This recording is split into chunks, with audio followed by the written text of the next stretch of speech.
Welcome back, everyone. Today, we are diving into one of the most fascinating areas of health, your gut. You may be wondering what your gut has to do with cancer prevention. Well, it turns out that your gut plays a huge role in regulating your immune system, reducing inflammation, which we've been talking about this week, and even keeping cancer at bay. And here's the question for you. Did you know that over 70% of your immune system actually lives in your gut? That's right. What's going on in your digestive system affects your whole body, including your ability to fight off diseases like cancer. So let's break it all down. What is gut health and why is it so important for cancer prevention? So, what do we mean by gut health? We're talking about the balance of trillions of microorganisms, bacteria, fungi, and even viruses that live in your digestive tract. This community is called your gut microbiome, and it is responsible for helping your body digest food, produce vitamins, and regulate your immune system. And when your gut is in balance, these microbes work together like a well oiled machine, keeping inflammation down and supporting your overall health. But when the balance is off, that's called dysbiosis, from maybe eating processed foods, taking antibiotics, or stress, the bad bacteria can take over, leading to inflammation and a weakened immune response. And over time, this can increase your risk of diseases, including cancer. And here's an easy way to think of it. Imagine your gut is like a garden. The good bacteria are the plants and flowers that help your body thrive, and the bad bacteria are you guessed it, the weeds. If you don't tend to your garden by feeding it the right foods and keeping those weeds under control, the weeds can grow out of control and then they take over and they choke out all the good plants. Now, the key here is keeping your gut healthy by giving it the right food to keep the good bacteria flourishing and keep the bad bacteria in check. And so, how does a healthy gut prevent cancer? The healthy gut supports our immune function by producing substances that fight off harmful pathogens and reduce inflammation, which we've already learned is a major contributor to cancer. The good bacteria in your gut can help your body break down toxins, regulate immune cells, and even produce compounds that can protect against cancer. And when your gut is balanced, it's like having a strong defense system working behind the scenes to keep you healthy. So, I want to talk about a dynamic duo that is our prebiotics and our probiotics. You've probably heard of them, especially probiotics. Now that we know how important the gut health is, let's talk about how to keep it in balance. And that is where these prebiotics and probiotics come from. They are the dynamic duo of gut health. Probiotics are good bacteria that you introduce in your gut to keep it healthy. They are found in fermented foods like sauerkraut, kimchi, and miso, or you can also get them in supplements. And prebiotics are the food for the probiotics. They're the fiber that your body can't digest. They feed the beneficial bacteria in your gut, helping them to grow strong.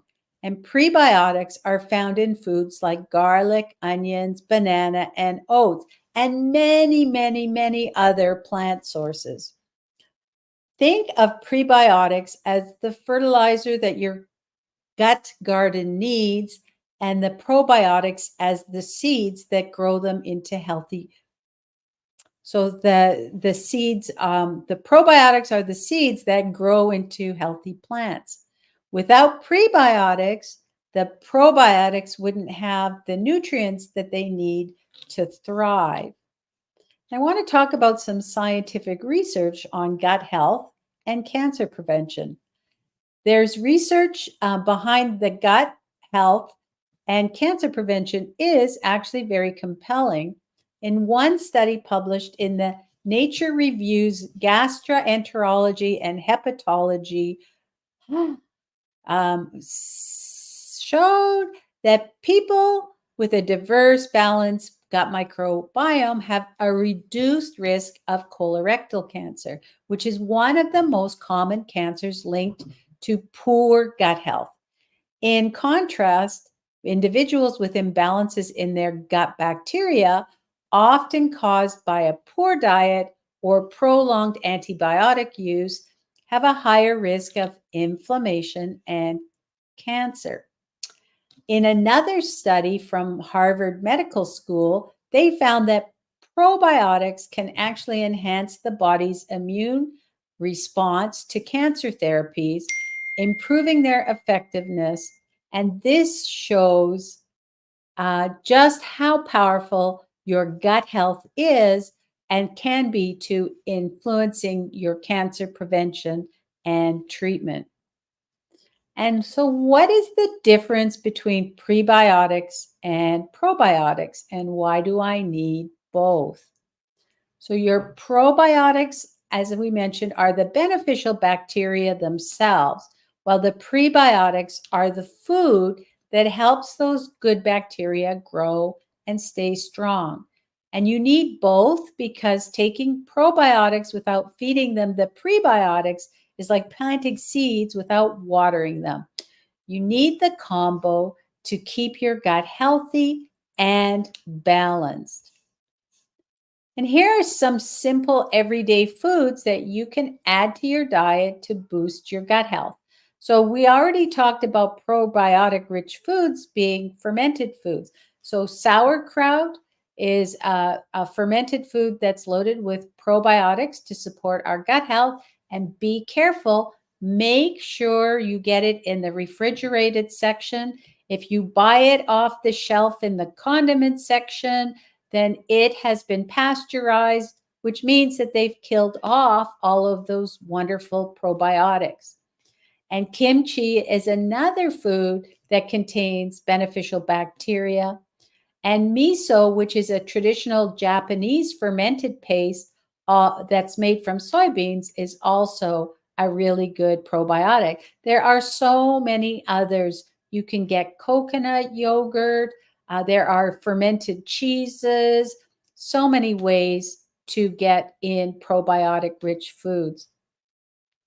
And the prebiotic rich foods, there are so many. If you just think of the plant world and whole food plants, that'll give you a good start. And some that I'm just going to note are the garlic and onion. So these are kitchen staples that are full of fiber that feeds the good bacteria in your gut. And they're also got many other things that we've talked about that are beneficial for our health. Bananas are a very delicious and natural source of prebiotic fiber. What I love about bananas is that they're so easy just to take with you and have as a snack on the go. They're already got their own container. And then oats are rich in fiber and they support the growth of healthy bacteria in the gut. And that is a great way to start your day with some oats.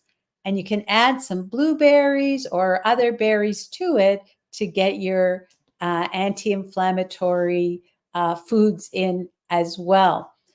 And they all have more fiber. And so then we've talked about supplements all week. And can I take a probiotic supplement instead of eating probiotic foods? So the answer is that you can take a probiotic supplement, but whole foods are always better. And why? Because when you eat the fermented foods, you're getting a wide range of beneficial bacteria along with vitamins, minerals, and fiber that support your overall health. Whereas, although supplements can help, they don't replace the complex nutrition you get from real foods. And I just want to do a special note on our gut health and the microbiome because it's still a relatively new field and it has had a lot of growth in the last couple of decades. And here's some things I thought would be interesting to note about our gut health.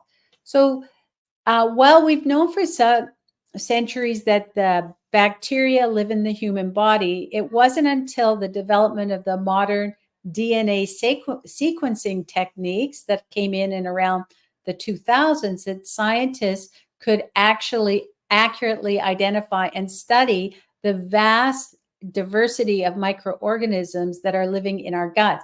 We're talking trillions. And before this, we could only grow and study a small fraction of them in our labs.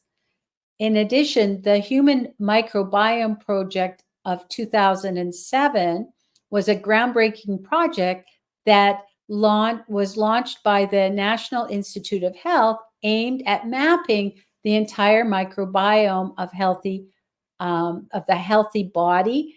And it provided huge leaps in our understanding of how the trillions of microorganisms in our gut influence not just digestion, but our immune function, our mood, and chronic diseases like cancer. And did you know that there are thousands of different species of bacteria, viruses, fungi, and other microbes, and each person has their own unique microbial fingerprint, which is so cool. This level of detail and understanding has really only been possible thanks to advancements in genomics over the last 20 years. And so the microbiome is still a rapidly evolving field with new research being published regularly. And so we're constantly learning new things about the microorganisms that interact with our bodies and how gut health influences everything from mental health to metabolic conditions and cancer risk. And it is a field where your experts would probably say we know only a very small fraction about the gut microbiome, maybe 1% to 2%. So we still have a lot to learn. Okay, OJ, any questions before we wrap it up? Okay, yeah. My question is it possible to mix prebiotic foods and probiotics food in a plate when eating? Sorry, I didn't quite catch that. I'm asking if it's possible to eat both prebiotics and probiotics foods in a plate when eating, Yes, like together. absolutely. Okay. Absolutely. And as a matter of fact, if you eat sauerkraut, you're getting prebiotics and probiotics at the same time because there's fiber in the probiotics in the cabbage and sauerkraut that is roughage that's going to be the prebiotic, and you're getting the fermented food, which is your probiotic. So absolutely, you can eat them both together. All right. That's a great question. I love that question. All right. Thank you. All right. So that's a wrap for today's session on gut health, probiotics, and prebiotics. Remember, your gut plays a huge role in your overall health, including cancer prevention. And so it's really important to give it the right foods. And our challenge is to add one prebiotic and one probiotic food to your diet each day. Hey, you might even be able to combine them in something like sauerkraut. And maybe start your morning with some oats, or you can toss some garlic into a stir fry. It's all the same stuff that we talked about in the immunity. And keep tending to that gut garden. Don't forget to subscribe and drop a comment below about what your favorite pre or post blah blah blah pre or probiotic foods are. That is a mouthful. And what you're adding to your meals. I'll see you tomorrow as we continue our 90 Days to Cancer Resilience series. And until tomorrow, stay resilient.